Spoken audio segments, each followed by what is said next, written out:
What's the biggest genre in South Africa? Hip hop, nigga. What you talking about, nigga? Hip hop, nigga. This shit been around for like years, nigga. Fuck you talking about? SA hip hop is booming. But here is a question nobody asks though. Why do most rappers burn bright then disappear? By the end of this video, you'll understand the hidden system that decides who lasts and who fades away quickly. Let's talk. Let's be clear. South Africa has insane talent, bro. Every corner of Durban, Jozi, Cape Town, Pretoria, Limpopo, there's someone spitting bars that could compete with the best rappers in the world. But here is the pattern nobody talks about. Talent alone doesn't guarantee a long career. Some rappers blow up, drop a few hits, then vanish. Others barely make waves, but somehow survive for years. And no, it's not just luck, it's the system. And the system is quietly brutal, bro. Talent is not enough to survive in this game. You could be the most talented, you could have the most credentials, you could have the most numbers. All that doesn't matter if you're not gonna be firm and strong and you're not gonna be able to push back and go against the grain. You know what I mean? It's not gonna matter. Like, the industry is really a lonely place where you have to fight for yourself or people will take your position. Because you need to understand that while you're sleeping, somebody's thinking about how they're gonna take your place. When a rapper goes viral in South Africa, it often looks like success. The song is everywhere. TikTok, clubs, radio, YouTube, everywhere, bro. Suddenly, everyone thinks that artist has made it. But the truth is, that moment is only the beginning of the real test. Because the SA hip-hop industry doesn't operate like the American one, no. In the US, artists often have massive label support, global distribution, and strong touring circuits. And in SA, bro, many rappers are basically running their entire careers alone. And when the hype fades, the system reveals itself. At the end of the day, we got talented artists who are just as talented as artists in the States and vice versa. Okay. You know, it's not really a talent thing. Yeah. I think it's more just, you know, we don't have a sway in the morning. We need one. You feel me? But we do have talented DJs and we do have talented, you know, people and radio stations trying to do the best they can with the size of the industry. The first hidden problem in SA hip-hop is something called the hype sucker. Fans love discovering new artists, but they rarely stick around for long. A rapper drops a hit, everybody celebrates. But instead of building a long-term fan base, the audience quickly moves on to the next exciting name. This means artists ain't competing for loyal listeners. They are competing for temporary attention. And attention is the most unstable currency in music. Today I just want to talk about how African hip-hop is at a point where looking like the music is coming in very, very fast and not really lasting, if I'm being honest. Many of those reasons is because lack of presence from the artists in themselves.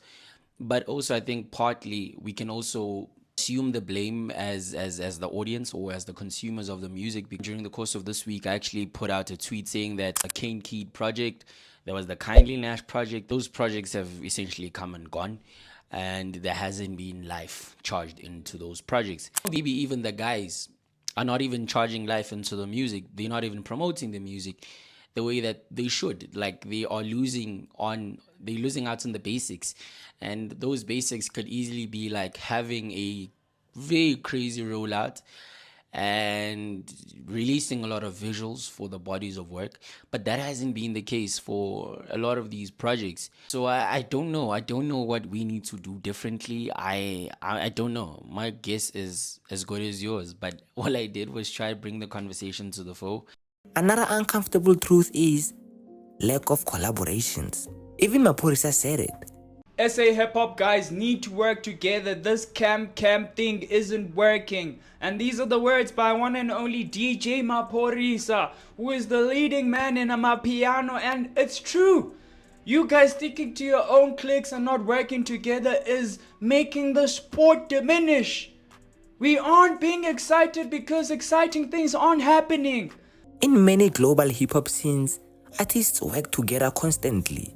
Collaborations create shared audience, But in SA hip hop, many artists operate in separate bubbles. Instead of building movements together, everyone is trying to stand alone, which means when an artist's hype fades, there's no strong network to keep them relevant. A lot of people are also keeping stuff to themselves, you know, and with the way the market is, we don't need to do, well, we do need to do it. We need to have a lot of cross collaborations. You need to have a lot of younger artists who are coming with a different market, mixing in with older guys like me who have an older market and a different type of stand. You need to have a lot of that. You know, in America, they've figured out a way how to, you know, cross markets as much as possible to make the product, you know, as big as possible. Yeah. We haven't really got there yet because everyone has a similar, you know, target market. For years, critics have accused SA hip hop of something controversial. They say many artists imitate American rap culture, the flows, the aesthetic, the slang, sometimes even the lifestyle. And while there's nothing wrong with global influence, it can create a problem. If music feels too imported, local audience struggle to connect deeply with it. Like rappers out there, artists out there, creatives out there, we need to start owning what belongs to us as a South African. Like, if you're South African and you're doing whatever you're doing, own it, so that even for us, when an American plays something and we say, oh yeah, man, that's up there, that's us. But right now, if we want to play something and an American plays it, he could be like, ah, man, this guy's from the Boulevard, man, this guy's from Brooklyn, but we're like, nah. Can I just add, and I feel like that's why South African hip hop music just drowns in the international space, because we don't have a distinct sound. But something interesting has started happening recently. A new wave of artists is bringing South African identity back into sound. Artists like Brotherkupa, MfanaTouchline, Jaykatana, bro, they mix South African slang, local languages, nostalgic samples and cultural references. Suddenly, the music feels local again. That might be the key to longevity. We just never know. We never know. Another reason careers disappear quickly is the lack of strong industry infrastructure. You see, many artists don't have long-term management, consistent marketing, tour support, strategic album rollouts, which means their careers rely almost entirely on viral moments. But viral moments don't build sustainable careers. They build temporary fame, bro. Another thing that's holding back a lot of hip-hop artists in South Africa is management. Yep, that manager of yours is actually holding you back. Because what's happening is your manager is building a wall between you and the people that you want to work with, you know, whether it's event promoters, brands, or whatever. These are all actually humans, and you need to make human connection with these people. So if you don't have that connection and you're constantly passing it on to your manager, you're actually not building any bonds, because you're going to be in this industry for a long time. And if you don't have these people on your side and your manager is constantly communicating with them, you're ending up building a wall for yourself, you know, where you're isolating yourself from the people that you actually want to work with. Social media has also changed everything, you see. Artists feel pressure to constantly drop new songs because the algorithm rewards frequency, not patience. But this creates another problem. Instead of crafting timeless albums, artists focus on quick viral hits. And when every song is designed for a quick moment, longevity becomes nearly impossible. So, how do some artists actually survive? Usually, they do one of the three things. They evolve their sound, they build loyal communities, or they stay culturally relevant beyond just music. The artists who last understand something important.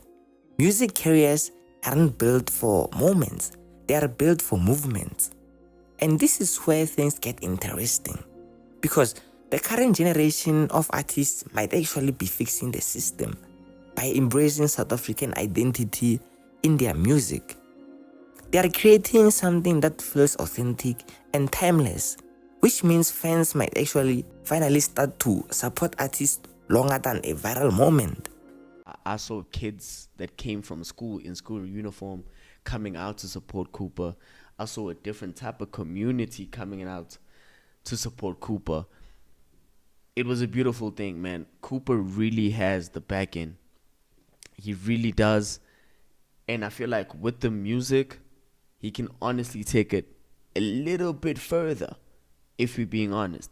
But with Koopa, I'm telling you, he is one person that can cement a different type of lane when it comes to the UG. If that really happens, like if that really happens, the future of SA hip-hop could look very different. So, the real reason many SA rappers don't last isn't just talent, it's the system. A system built on hype, short attention spans, weak infrastructure, and constant competition. But if the new generation continues building authentic movements instead of viral moments, the next era of South African hip-hop might finally produce artists who last for decades. And that could completely change the culture. After explaining that, where is South African hip-hop in your head? Like, where is it now? Dead. I think it's peaked and it's done. Yo, it's done. That hurts me. It's done. It's done.